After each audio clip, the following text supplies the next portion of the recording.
Di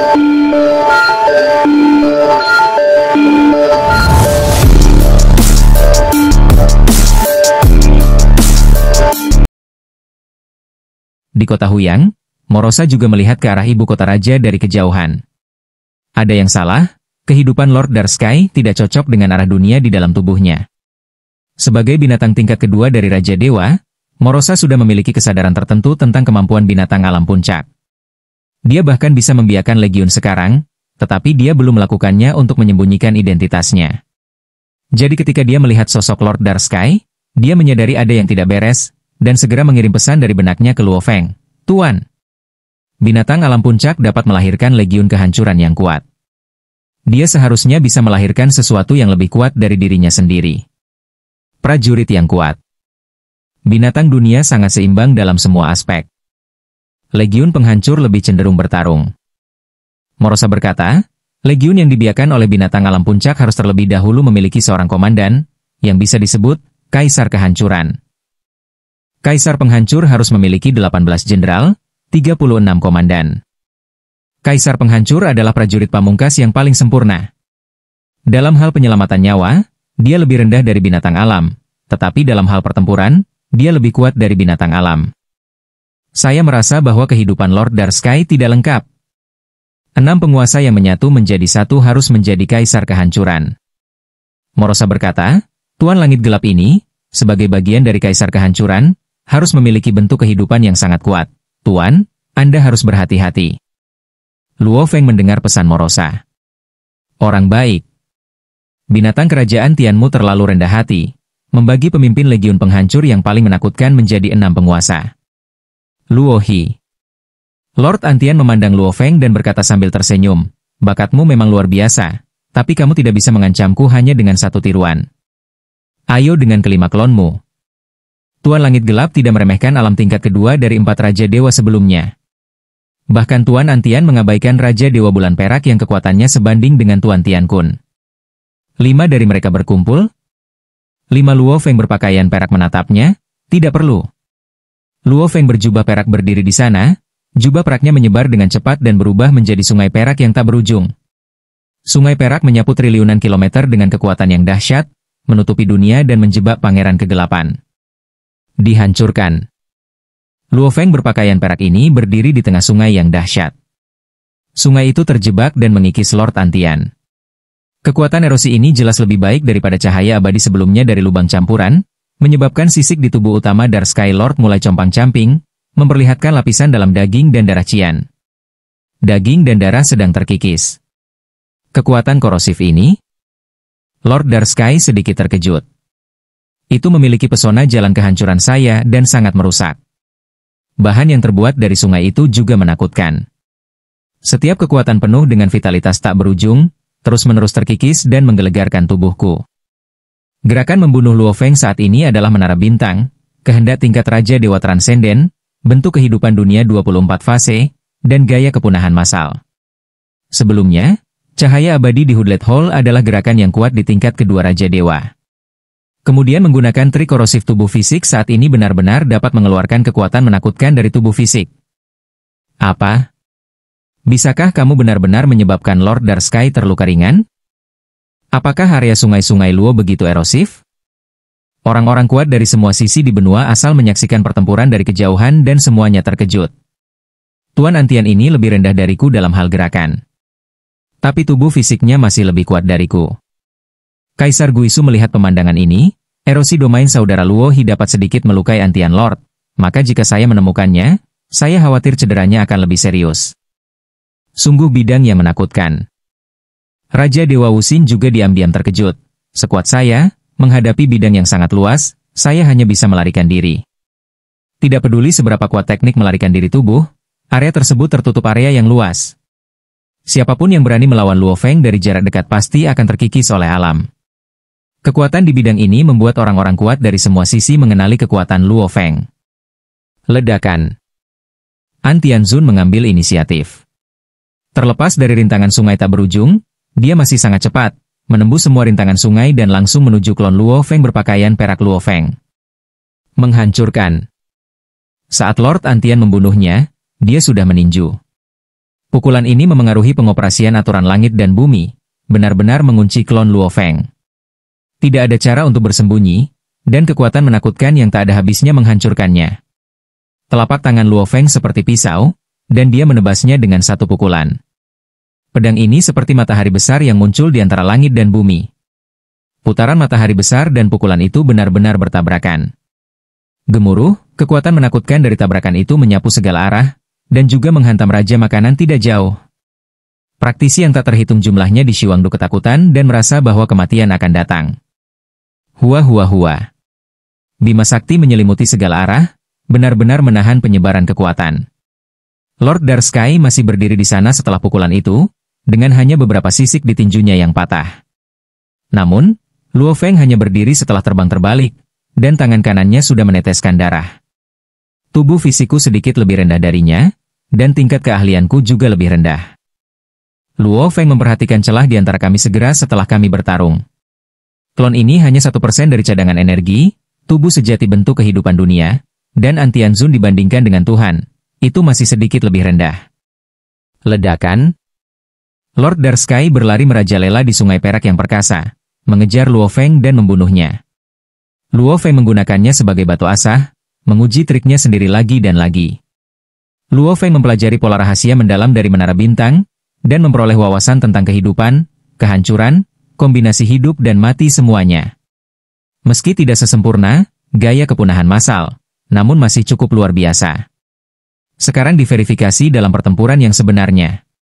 Lord Antian, kesayangan dari jalan kehancuran asli, terus-menerus menekan Luo Feng dengan segala macam trik. Kedua belah pihak bertarung sebentar, bertukar ratusan gerakan. Klon Luo Hi ini hanya sedikit lebih rendah dariku dalam bentuk fisik. Lord Antian terkejut.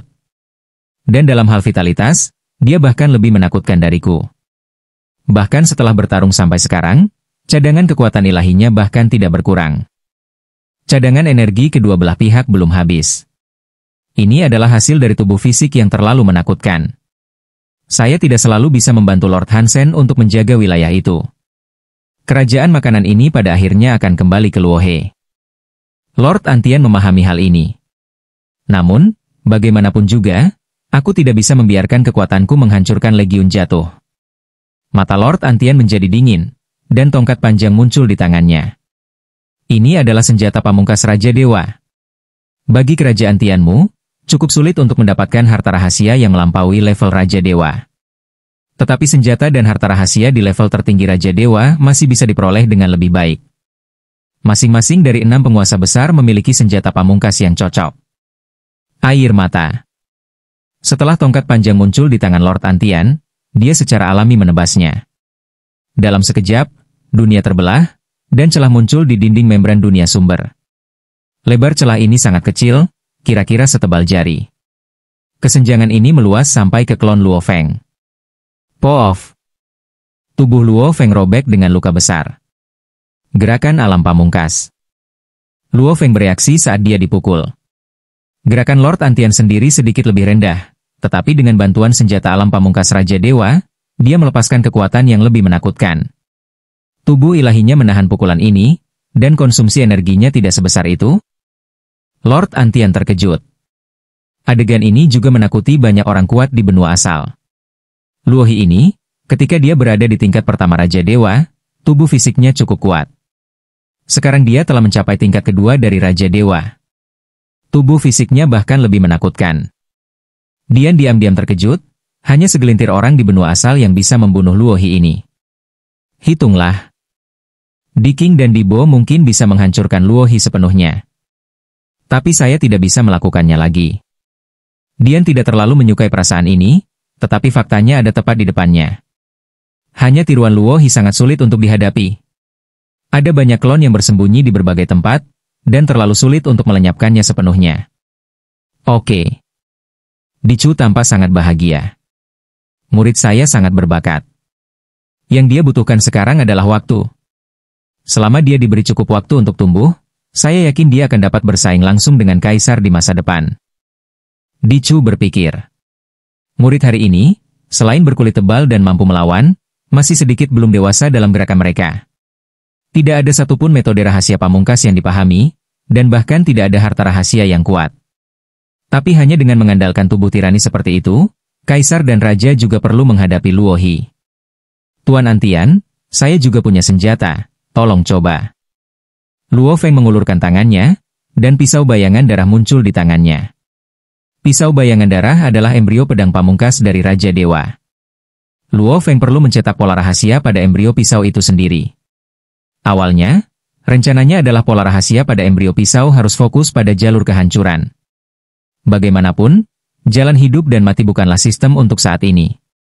Jalan kehancuran dipandu oleh warisan khusus. Tetapi setelah melihat pola rahasia yang mendalam di Menara Bintang, Luo Feng berubah pikiran. Pola rahasia di dalam Menara Bintang sistematis dan bekerja sama dengan sempurna. Luo Feng memahaminya. Pola rahasia kehidupan dan kehancuran yang dapat dipahami akan diintegrasikan ke dalam pisau bayangan darah.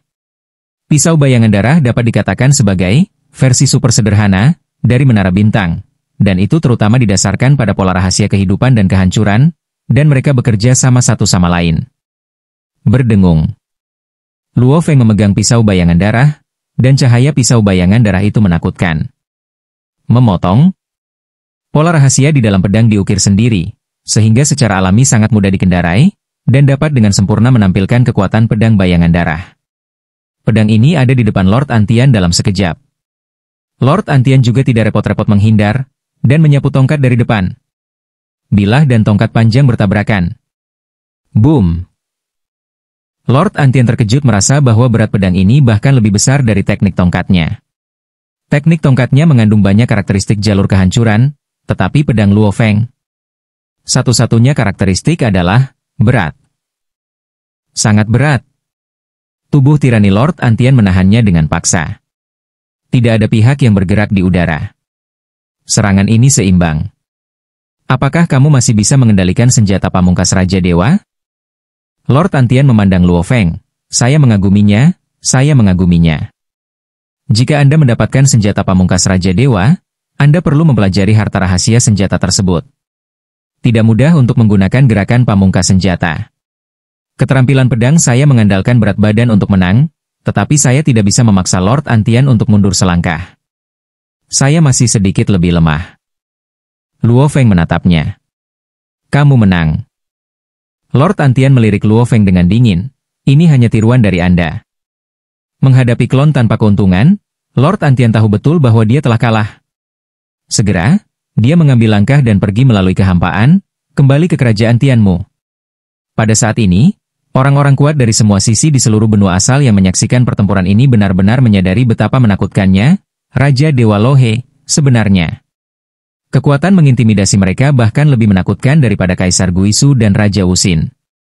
Mungkin setelah Ratu Fengdu dan penguasa Sungai Induk, giliran Luo He. Luo He mungkin sebanding dengan Pu Xin, nahoda perahu, dari ruang dan waktu Guzhou, dan Raja Dewa Yufu.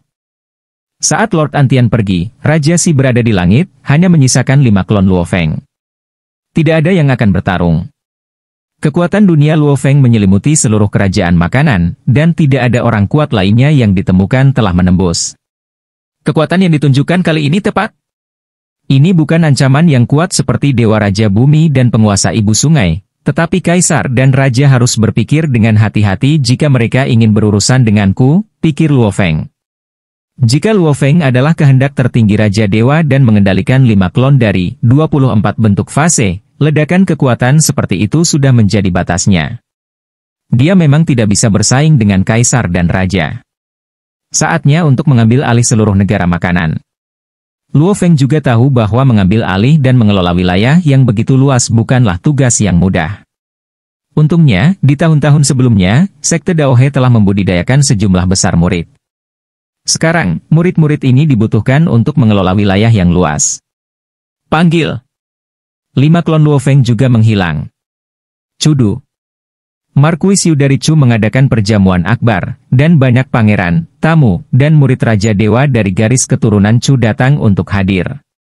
Saudara Luo He adalah saudaraku hidup dan mati. Cui Hou duduk tinggi di atas tahta, memegang gelas anggur, dan berkata dengan emosi, dia dan aku mulai bersama di akhir hidup kita. Saat itu di kota Huyang, saya masih dewa sejati abadi. Dia juga Tuhan sejati yang abadi. Nanti, Kami berdua datang ke Chudu bersama, dan tamu pertama saya adalah saudara Luohi. Cui Hou membual. Para pangeran, tamu, dan murid Raja Dewa di sekitarnya semuanya memujinya. Ini takdir. Dewa Raja Luohi benar-benar luar biasa. Awalnya dia adalah nomor satu mutlak di alam kekacauan. Kemudian dia menjadi Raja Dewa terkuat yang tak terkalahkan di level pertama. Sekarang klonnya cukup untuk menyaingi penguasa langit gelap yang menghancurkan legiun. Bakat seperti itu benar-benar membuat kita iri. Orang-orang Chaos Realm yang hadir, apakah mereka pangeran kerajaan atau tamu, semuanya sangat iri. Mungkin beberapa Raja Dewa yang kuat dari keluarga kerajaan masih bisa mempertahankan kesombongan mereka di depan Luo Feng. Tetapi para bangsawan kerajaan ini tidak memiliki kesombongan sama sekali, dan mereka benar-benar mengagumi mereka. Bagaimanapun, Raja Dewa Luohe saat ini hanya selangkah lagi dari kaisar dan raja. Tentu saja, langkah ini juga merupakan langkah seperti jurang. Saudara Luohi adalah saudara Luohi, dan saya adalah saya. Cui Hou menghela nafas, saya bahkan tidak bisa memahami cabang-cabang jalan besar, dan saya penuh dengan kebingungan yang tak ada habisnya. Saudara Cui baru berlatih untuk waktu yang singkat. Saya yakin dia akan menjadi Raja Dewa di masa depan. Para tamu memujinya satu persatu. Cui Hou hari ini terkenal di antara banyak pangeran di seluruh garis ke-13 keluarga kerajaan. Bagaimanapun, dia memiliki saudara laki-laki yang baik, Tuan Raja Luohe, dan bahkan beberapa Raja Dewa biasa di keluarga kerajaan tidak berani mengabaikannya. Raja Dewa yang kuat dari keluarga kerajaan sombong, tetapi Raja Dewa biasa telah terjebak di tingkat pertama Dewa Raja untuk waktu yang lama. Keluarga kerajaan tidak memperhatikan Raja Dewa biasa ini dan memberi mereka lebih sedikit sumber daya. Raja-Raja Dewa biasa ini masih ingin berteman dengan Luohi. Raja Dewa, di Chuyu saat ini sedang menjamu tamu. Kali ini, klon Luohi dapat menandingi penguasa langit gelap, salah satu dari 6 penguasa legiun penghancur, yang telah membawa banyak manfaat bagi di Chuyu. Seorang pejabat senior orang tua kurus itu berkata, omong-omong, Raja Dewa, kamu dan Luohi juga memiliki hubungan. Kamu membantu mendapatkan tempat tamu untuk Luohi. Raja Chuing tersenyum. Memberi Luohi tempat sebagai tamu adalah keputusan yang menurut Chu Yinghou adalah keputusan yang paling indah. Oleh karena itu, Luo Feng berhutang budi besar pada Raja Chu Ying. Semakin kuat Luo Feng, semakin tinggi nilai bantuan ini. Dengan tingkat pertumbuhan saudara Luohi, dia mungkin bisa mencapai tingkat yang lebih tinggi di masa depan. Kata Dewa Raja Chu Ying. Dia tahu bahwa butuh waktu lama untuk menjadi Raja Dewa, dan itu hanya akan lebih sulit di masa depan. Jadi kami butuh bantuan. Keluarga kerajaan memiliki aturan internal yang ketat, dan setiap Raja Dewa memiliki kuota sumber daya yang sesuai. Adapun 13 kaisar, kecuali Di King, kaisar lain semuanya berhutang kekayaan dalam jumlah besar kepada keluarga kerajaan. Tidak mungkin membantu Raja Chu Ying terlalu banyak. Bantuan ini harus selalu disimpan. Semakin lama, semakin baik. Raja Chu Ying juga sabar. Dia secara alami menggunakan sumber daya keluarga kerajaan untuk meningkatkan dirinya sebanyak mungkin. Ketika tidak ada jalan ke depan dan Anda benar-benar terjebak pada kemacetan, maka carilah bantuan eksternal. Kota Liuyu, di dalam istana. Raja Dewa Liuyu adalah satu-satunya di antara 5 Raja Dewa Kerajaan Si yang tidak melarikan diri. Dia menunggu dengan sedikit gelisah. Dewa Raja Liuyu tiba-tiba melihat kekuatan tak terlihat berkumpul bersama, membentuk sosok Luo Feng, yang menatapnya dengan tenang. Sekarang seluruh negara makanan diselimuti oleh kekuatan dunia, Luo Feng secara alami memadatkan inkarnasi hanya dengan satu pikiran. Liuyu memberi penghormatan kepada Dewa Raja Luohe. Dewa Raja Liuyu memberi hormat yang besar. Raja Dewa Puncak Tengkorak memindahkan sukunya dan melarikan diri. Tapi kamu tinggal di sini dan tidak pergi. Luo Feng menatapnya. Dewa Raja Liuyu berkata tanpa daya, kelompok etnis saya telah bereproduksi untuk waktu yang lama, dan terlalu sulit untuk berakar di tanah ini. Karena alasan inilah saya bergabung dengan kerajaan makanan dengan seluruh negara saya. Kali ini, saya juga berharap Dewa Raja Luohe akan menerimanya. Saya bersedia bekerja untuk Luohe. Raja Dewa Sungai siap melayani Anda. Luo Feng mengetahuinya dengan sangat baik. Kelompok etnis Dewa Raja Liuyu memiliki sejarah panjang, yang sebanding dengan Kerajaan Jin, Guru Zuo Shanke. Selain tersebar di banyak kota besar, kelompok etnis besar bahkan tinggal di banyak suku hutan belantara. Jika mereka adalah orang yang kejam, pindahkan saja elit kelompok etnis tersebut. Tapi Dewa Raja Liu Yu peduli dengan seluruh kelompok etnis. Apakah dia memilih untuk bergabung dengan Food Nation sejak awal atau apakah dia ingin melayani Luo Feng sekarang? Itu semua karena kelompok etnisnya. Oke, tapi wilayah kekuasaanmu hanya memiliki 5 negara kekacauan. Luo Feng menatapnya. Luo Feng sendiri memiliki banyak klon, dan kekuatan dunia bahkan dapat mencakup seluruh wilayah dengan satu pikiran. Apakah ada Raja Dewa di bawah komandonya tidak penting bagi Luo Feng. Raja Dewa Liu Yu sedikit terkejut dan menjawab dengan hormat, "Iya, saya bersedia mengurangi wilayah kekacauan menjadi 5 negara kekacauan, tetapi saya berharap makhluk yang tak terhitung jumlahnya di Kerajaan Liu Yu asli dapat dilindungi dari penangkapan skala besar. Saya bukan pemimpin kerajaan Tian Kun. Saya perlu makan makhluk hidup yang tak terhitung jumlahnya." Luo Feng menatapnya, "Di semua wilayah di bawah komando saya, penangkapan makhluk hidup yang tak terhitung jumlahnya dalam skala besar dilarang. Praktisi bertarung dan membunuh secara normal. Bahkan jika beberapa suku hutan belantara dimusnahkan, Luo Feng tidak akan peduli. Tetapi seperti Tuan Kerajaan Tian Kun, dia harus secara teratur menangkap triliunan makhluk untuk dimakan." Luo Feng secara alami melarangnya dengan keras. Dewa Raja Luo He baik hati. Dewa Raja Liu Yu sangat gembira. "Kamu bekerja sama dengan Yuan, Luo Sa, dan Xin Yu untuk mengambil alih seluruh wilayah kerajaan makanan." Luo Feng melambaikan tangannya, dan 20 nama muncul di depannya. 20 orang dari alam kekacauan ini dapat terus memerintah jika mereka mau. Kekuasaan asli dan semua alam kekacauan lainnya, semuanya diusir. Luo Feng telah meninjau orang-orang alam kekacauan di kerajaan makanan dan merasa bahwa hanya 20 dari mereka yang dapat direkrut. Di alam kekacauan lainnya, mereka telah mengikuti 3 raja kerajaan makanan untuk waktu yang lama, dan gaya perilaku mereka serupa. Luo Feng tahu bahwa mereka juga mengikuti perintah, tetapi dia masih tidak repot-repot menerimanya. "Iya." Dewa Raja Liu Yu dengan hormat menanggapi. Mengambil alih seluruh wilayah negara pangan melibatkan semua aspek. Serah terima berbagai kota, berbagai aset, beberapa tempat di mana harta karun dunia dipelihara, banyak mineral di hutan belantara, beberapa pemurnian senjata, pemurnian obat-obatan, dan rantai industri lainnya. Serah terima melibatkan terlalu banyak. Seluruh resepsi ditangani oleh Yuan dan Morosa, dengan murid kedua Xin Yu dan Raja Dewa Liu Yu sebagai asisten. Sejumlah besar murid dari Sekte Dao He bertanggung jawab atas hal ini. Pada saat yang sama, kekuatan dunia Luo Feng menyelimuti seluruh wilayah dan membantu mereka menyelesaikan resepsi. Karena kekuatan dunia, semua tindakan kekuatan besar dan kecil di dalam wilayah tersebut tidak dapat disembunyikan dari Luo Feng. Pada awalnya, ada beberapa orang serakah yang ingin mengambil sejumlah besar sumber daya harta karun, tetapi Luo Feng menghukum mereka dengan berat. Bahkan setelah membunuh 3 orang di alam kekacauan, mereka tiba-tiba menjadi berperilaku jauh lebih baik. Tentu saja, Luo Feng hanya menghancurkan bentuk sebenarnya dari alam kekacauan, mengambil semua harta karunnya, dan mengusirnya dari alam, tetapi tidak sepenuhnya membunuhnya. Tapi hukuman seperti itu masih menakuti pasukan besar dan kecil di dalam wilayah itu, dan juga membuat penerimaan selanjutnya jauh lebih lancar. "Tuan, penerimaan pada dasarnya selesai, tetapi masih banyak kerugian selama proses serah terima." Morosa melaporkan dengan hormat. "Kerugian?" Luo Feng menatapnya. Orang-orang dari alam kekacauan itu diusir, dan mereka juga membawa keluarga mereka dan tulang punggung bawahan mereka bersama mereka.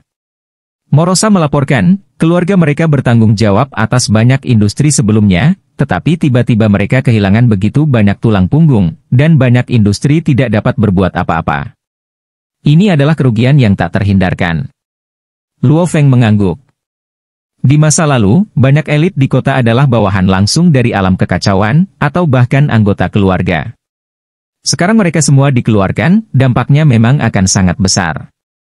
Dampaknya bersifat sementara. Luo Feng berkata, "Setelah resepsi diselesaikan, Anda dan Yuan akan berdiskusi dan mempersiapkan perekrutan murid skala besar berikutnya oleh Sekte Dao He. Kali ini skalanya setidaknya 10 kali lipat dari masa lalu." "Skala sebesar itu?" Mata Morosa berbinar. Banyak orang di 135 negara kekacauan di kerajaan Pangan telah sangat menderita selama bertahun-tahun. Perekrutan murid skala besar ini dapat dianggap sebagai peluang besar bagi para praktisi. Kata Luo Feng. Morosa mengangguk. Saat tuan dan pelayan sedang mengobrol, mereka tiba-tiba berbalik dan melihat ke arah markas sekte Daohe. Qing Yan telah membuat terobosan. Morosa tampak terkejut. Saya benar-benar menerobos, lebih cepat dari yang saya harapkan. Luo Feng juga tersenyum. Sekte Daohe, ruang tenang di Gua Moyu Qing Yan. Moyu Qing Yan selalu bersemangat untuk membuat terobosan.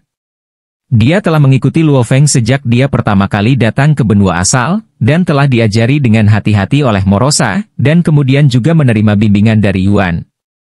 Saat status Luo Feng menjadi semakin tinggi, sebagai satu-satunya murid langsung, dia juga memiliki sumber daya terbaik.